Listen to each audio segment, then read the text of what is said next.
Do you think the nationhood of Israel is fundamental in even issues as seemingly diffuse and only really connected through you, and you being the person that's reported on them, as Brigitte Macron's true identity and Charlie Kirk's murder? Do you think these things are connected? Yes, I think it's all connected. And I think in many ways we already live in this sort of one world government system. Maybe it's two world. But in terms of the West, I don't think there's any difference in the governments. And that's kind of the point that we're making. And maybe why the Charlie Kirk case is so crucial, because it's showing us that, wait, what is the divide here between America and Israel and France? Candace, welcome to the party. If you've seen my solo wilderness camping adventure, you know that I came to that conclusion about one world government back in 2020 during the global health crisis. Now I'm chomping at the bit to get into the recent Tim Pool and Nick Fuentes meltdowns over Candace Owens' investigative reporting on the Charlie Kirk assassination. And she is a fucking scumbag. You know what? Then fuck you. But first, I gotta touch on this illuminating exchange between Candace and Russel Brand. Welcome back to Shadow Records Independent Media. I'm Scott, your host. Let's continue. A moment ago, I mentioned my realization about one world government, and I used that term very intentionally. It felt like a realization, like I could suddenly see the big picture. It was a bit blurry, but I could see it, and it was quite terrifying at first. I had never heard of David Icke, and I knew very little about Alex Jones, so the concept was not that familiar to me. It wasn't until after I had that experience that I was introduced to those personalities. And here's how it happened. I had a trusted friend who I'd grown closer to during the chaos of the global health crisis after we discovered that we shared similar views on the topic.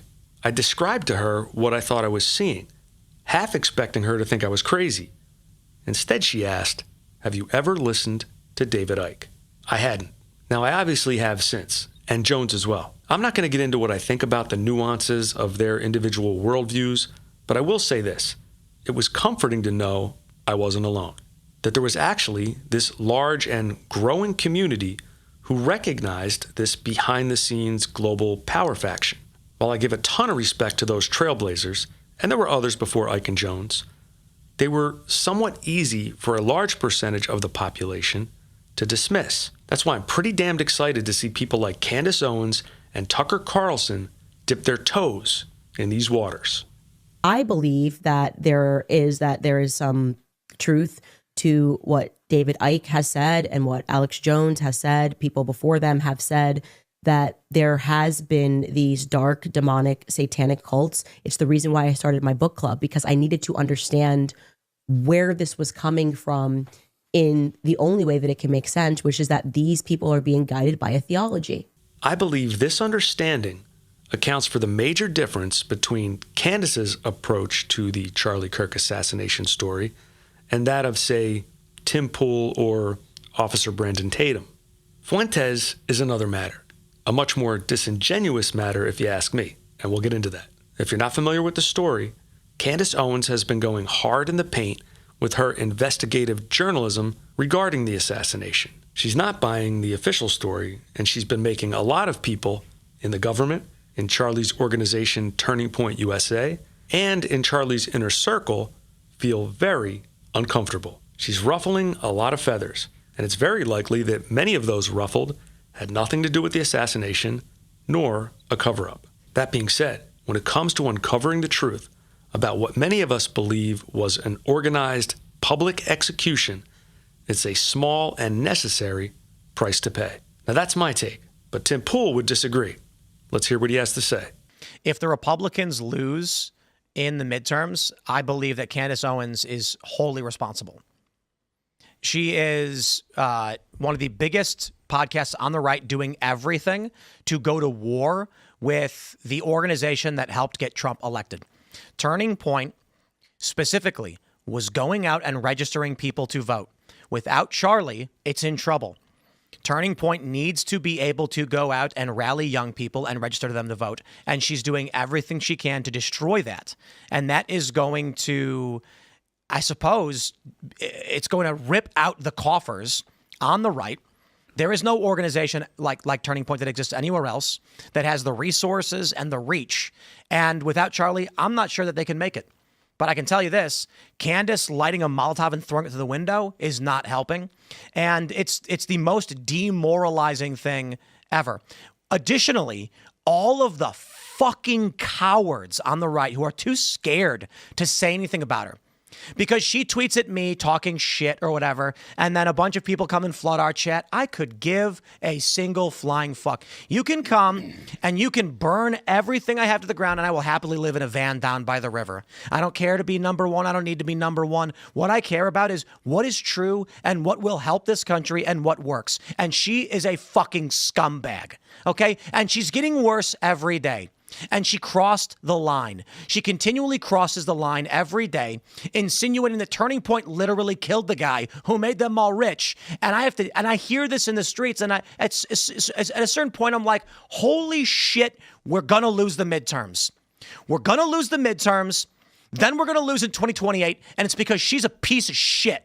Okay, Tim, a little dramatic and emotional for a fellow journalist. I could see if you were an implicated Turning Point representative or something, but given your position as a peer, it's a bit over the top. But let's unpack the content. There's really only one specific criticism in this tirade. She continually crosses the line every day, insinuating that Turning Point literally killed the guy who made them all rich. Now, I haven't listened to every minute of her coverage, but I've listened to quite a bit. And what she's mainly called out about Turning Point employees, representatives, and others outside of Turning Point is that they haven't been completely honest and forthcoming about what happened that day, what they witnessed, what they did, etc. At least some of those accusations appear to be legit. Is that the same as insinuating that they're guilty of, as Tim says, killing the guy? No, although I do understand why someone might get that impression. But there are many reasons why a person might be complicit in a cover-up, even though they had nothing to do with plotting or committing the crime. The most obvious reason being fear. And I can think of three flavors: fear for your life, fear for your livelihood, and fear for your family. If someone at Turning Point, who according to Tim are all rich, had information that pointed to a broader conspiracy, would it be reasonable for them to think that their life might be in danger? Probably. Would it be reasonable for them to think that their family might be in danger? Probably. Would it be reasonable for them to think that their livelihood might be in danger? Definitely. Candace is putting public pressure on people to tell what they know. All of what they know. It's making many people feel very uncomfortable, but you know what? It has to be done. This is why I no longer watch a lot of Tim Pool. In my humble opinion, he lacks that broader understanding that Candace was expressing on the Russel Brand show. If that wasn't the case, he might realize that if we continue to live in a country where we allow our thought leaders to be publicly executed in broad daylight, the midterms won't mean shit. Whoever gets elected will be subjected to the same intimidation that Charlie was subjected to before he was taken out. How many will have the strength of character to resist like he did? It's not enough to get Republicans elected.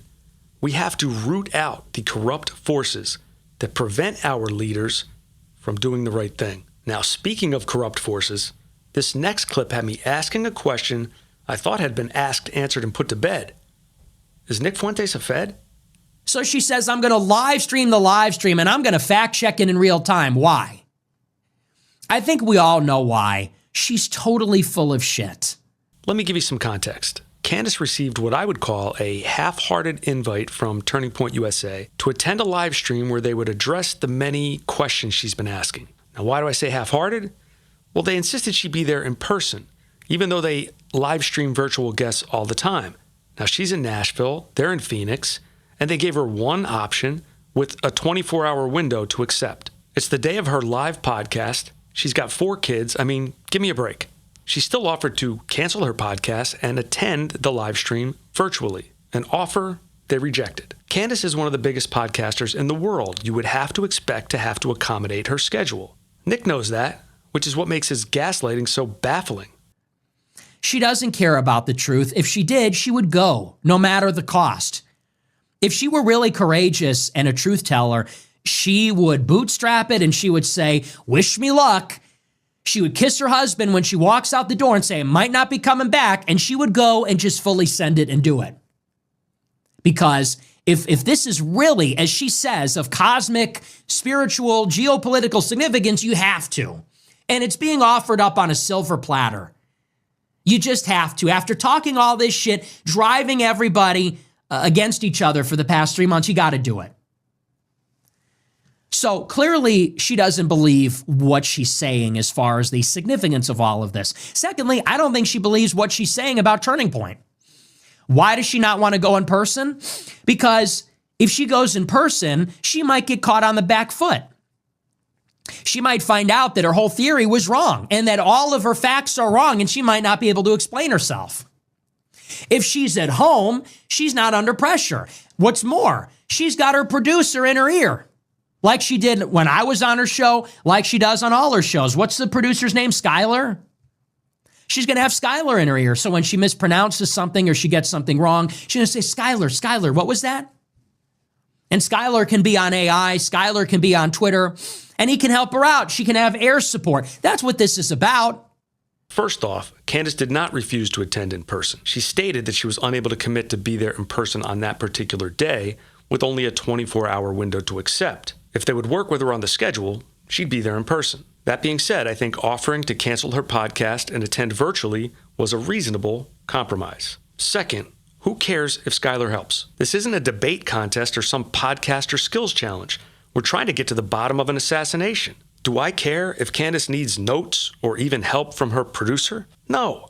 If she needs the assistance of her producer to help her retrieve the many pieces of information they've been collecting over the last 3 months, so what? Lawyers have notes, occasionally a second chair, sometimes a team. Turning Point will surely have a team, right? When a waitress takes my entire table's order with no notepad, am I impressed? Sure. And if the order comes out timely and correct, even more so. But does it make the meal taste any better? No. All I really care about is that my order comes out promptly, is correct, and tastes delicious. If my server needs a goddamn trapper keeper to make that happen, so be it. This is what frustrates me. Nick is too intelligent to buy his own bullshit on this, and he's hoping his audience isn't smart enough to pick it up. That's how you lose credibility. We saw what happened to Ben Shapiro when he tried to tell his audience that finding out what really happened to JFK wasn't that important. He lost credibility, he lost influence. And I think that's exactly what's going to happen to Fuentes if he continues this pattern.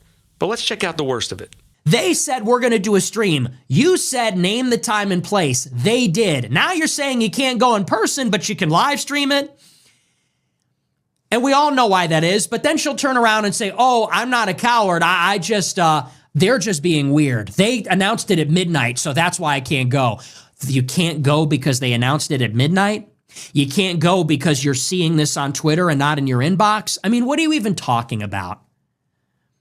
And so this is where it's like, if you're still on this train, I honestly have no respect for you. If you're still on board after this, I don't know how anybody can buy in. And like I said, I'm not saying this for rhetorical effect. I would actually love to see her talk to Turning Point. To me, this is where it starts to get really disingenuous. I don't agree with Tim Pool, but at least his anger is congruent with his political beliefs. I'm not buying that Nick believes what he's selling me here. Because there's not a losing scenario there. If she goes to Turning Point, we're either going to find out that she was right all along. She's going to bring the receipts. She's going to name the names. She's going to put the screws in these people, and she is going to blow the lid on everything. And you know what? If she's right, we want to know. If she's right, I want to know that, and I want to see it. I want to see it proved. If he really cared about finding out the truth, he could just as easily pressure Turning Point to allow Candace to appear virtually. For the viewer, there's no difference. Turning Point USA has virtual guests all the time. The only reason to insist on in-person is to increase the degree of difficulty, which if you're Turning Point, I can understand. But if you're Nick Fuentes, I don't get it. Like I was getting at before, for those of us who want the truth, this isn't like some gymnastics competition. We're not awarding points for degree of difficulty. She's been building the energy for 3 months. This is supposed to be the climactic, like jury trial, courtroom drama moment. And she goes, I can't go. Well, you know what? I can't take you seriously then. This is one of those moments. You just got to do it. Put up or shut up. You talk all this shit. She's on her show every day, bobbing her head, all cocky. I'm going to name names and you better not mess with me because I got the receipts and I'm going to name the names. That doesn't fit with my timeline. And You know, she's doing every day, she's doing this bullshit. Finally, they say, all right, you know what? Fine, come to Turning Point. Let's just do a fucking live stream then. Ask us anything. She goes, oh, I can't do it that day. You know what? Then fuck you. This rant signals to me that the only thing Nick Fuentes is interested in is making Candace Owens look bad. Is that because he's a Fed? I don't know. Is it because he's some other type of controlled opposition? I don't know, but I do consider it. I mean, from my understanding, his main gripe is Israel's influence over our government. You know who else was critical of Israel's influence? Marjorie Taylor Greene. Yet he attacked her. And Dave Smith, he attacked him. Tucker Carlson, he attacked him. Charlie was becoming critical. He admittedly didn't like him. I'm assuming he also didn't like the organization he started, TPUSA. So it doesn't make sense for him to defend them. And now Candace Owens, one of the biggest podcasters in the world, is shining a light on the fact that Bibi Netanyahu was meddling in the affairs of TPUSA, and he's shitting all over her. What the fuck, man? Like, what are you doing? If you are who you say you are and you believe what you say you believe, why not let her cook? Makes absolutely no sense. He keeps attacking people who align with him on his core issue. Is that just to gain market share, peel off some of their followers? And if so, to what end? And then I think, if I was part of the Israel lobby and I wanted to throw shade at some of my critics, who would I want them to be following? A reserved, polished, conservative icon like Tucker Carlson or Nick Fuentes, a guy who makes a few good points but laces his rhetoric with a heavy dose of misogyny and bigotry? It's a no-brainer. So I don't know. And I'll throw out one alternative theory that I think is quite possible. Candace did insult the guy. Perhaps that's all this is about. Perhaps the most important thing for Nick isn't his cause, but his ego. An ego whose massiveness is only eclipsed by its fragility. And that's all I have. Hope you enjoyed the content. Please join the conversation, leave a comment, hit that thumbs up button, subscribe to the channel if you haven't already, and if you're really feeling helpful, share the video. See you soon.